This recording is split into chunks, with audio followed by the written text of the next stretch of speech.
জগতেরই অংশ হওয়ায় শরীরের জগতের সঙ্গে সজাতীয় একটা ঐক্য আছে।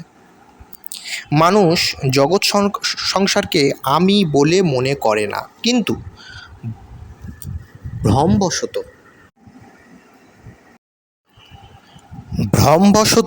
শরীরকে আমি বলে মনে করে। যেমন সমুদ্র ছাড়া ঢেউয়ের কোনো পৃথক অস্তিত্ব নেই, তেমনি জগৎ সংসার ছাড়া শরীরেরও কোনো পৃথক অস্তিত্ব নেই।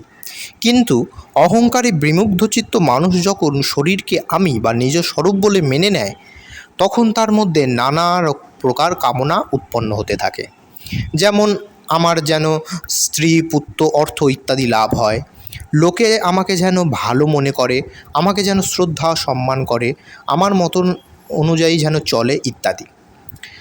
তার এদিকে দৃষ্টি যায় না যে শরীরকে নিজ স্বরূপ বলে মনে করে সে প্রথম থেকে